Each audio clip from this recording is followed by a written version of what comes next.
আগামী 24 ঘন্টার ভেতরে আমাদের যে ইমামকে ধরে নিয়ে গিয়ে পঞ্চগড়ের মাটিতে অজ্ঞাত অবস্থায় ফেলে রেখে নির্যাতন নিপীড়ন চালানো হয়েছে, তার বিচার করা না হলে বাংলার আকাশে এমন আগুন জ্বলবে যে আগুন নেভাতে পদ্মা, মেঘনা, যমুনার পানি দিয়েও এই আগুন মুসলমানদের নেভাতে পারবেন না, পারবেন না, পারবেন না।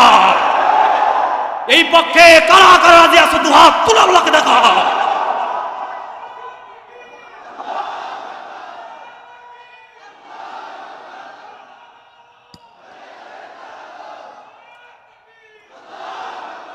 আল্লাহ নামে এসেছি। নাউজুবিল্লাহ, জোরে কর। হযরত মুসা নবী গোটা দুনিয়াবাসীর জন্য তাদেরকে সবাইকে পুত পবিত্র হবার আহ্বান জানালেন। কলিজার ভাইয়ার আমার, কথা অনেক লম্বা, আমরা আসবো, অনেক কাহিনী আছে, শুনবো ইনশা। আপনারা সম্প্রতি লক্ষ্য করেছেন, এই তো পাশেই টঙ্গীর একজন ইমাম সাহেবকে ধরে নিয়ে গিয়ে পঞ্চগড়ের সে এক ঝাড় জঙ্গলে বেঁধে রাখা হয়েছে। দেখেননি? আহারে, আমাদের কি গ্যারান্টি আছে? একজন অ্যাডভোকেট আলিফ ভাই চট্টগ্রামে, তাকে পিটিয়ে পিটিয়ে হত্যা করা হয়েছে। আমি তো বারংবার বলি, আমাদের পূজা, তাদের পূজা, হিন্দু ভাইদের পূজার সময় তারা পূজা করুক, আমাদের রোজা আমরা আমাদের রোজা পালন করব, তাদের সাথে আমাদের কোনো দ্বন্দ্ব নাই।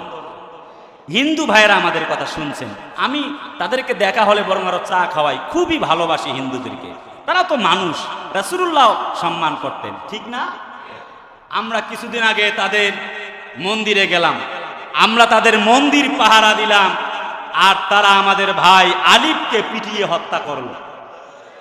আরে কথা বলেন, আমরা মন্দির পাহারা দিলাম, তারা আলিফকে শুধুমাত্র পিটায় নাই, কোরআনকে পায়ের নিচে পিষে ফেলেছে প্রাইভেট ইউনিভার্সিটিতে।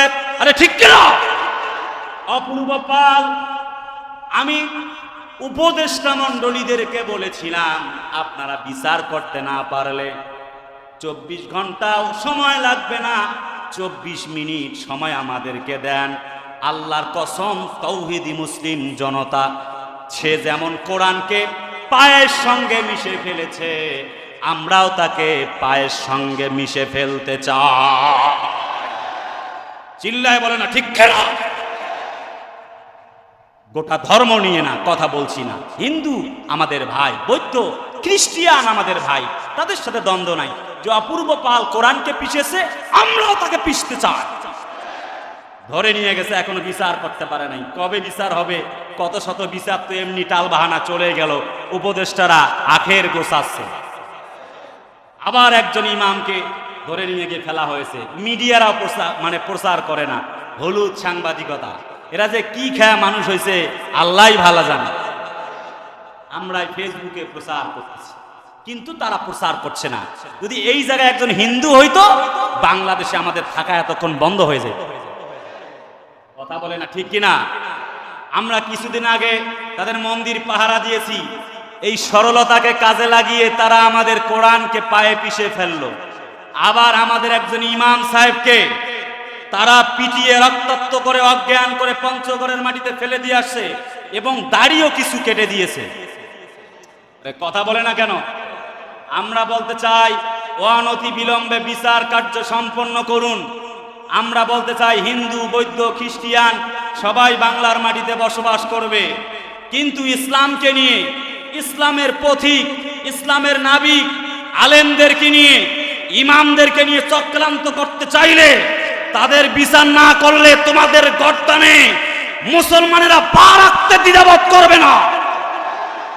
যেই মুসলমানদের রক্তের উপরে দাঁড়িয়ে তোমাদের চেয়ার দাঁড়িয়ে আছে, উপদেষ্টাদের বলতে চাই, সেই রক্তের উপরে দাঁড়িয়ে আপনারা মুসলমানদের পক্ষে যদি না থেকে বরং নির্দিষ্ট একজন ব্যক্তির পক্ষ অবলম্বন করেন ক্ষমতার চেয়ারকে শক্ত করবার জন্যে, তাহলে বাংলার জনগণরা আপনাদেরকে চেয়ার থেকে নামিয়ে আল্লাহর কসম আপনাদেরকে বিচার করতে জনগণ বাধ্য হয়ে যাবে। আগামী 24 ঘন্টার ভেতরে আমাদের যে ইমামকে ধরে নিয়ে গিয়ে পঞ্চগড়ের মাটিতে অজ্ঞাত অবস্থায় ফেলে রেখে নির্যাতন নিপীড়ন চালানো হয়েছে, তার বিচার করা না হলে বাংলার আকাশে এমন আগুন জ্বলবে যে আগুন নেভাতে পদ্মা, মেঘনা, যমুনার পানি দিয়েও এই আগুন মুসলমানদের নেভাতে পারবেন না, পারবেন না, পারবেন না। এই পক্ষে কারা কারা রাজি আছে দুহাত তুলাগুলোকে দেখা।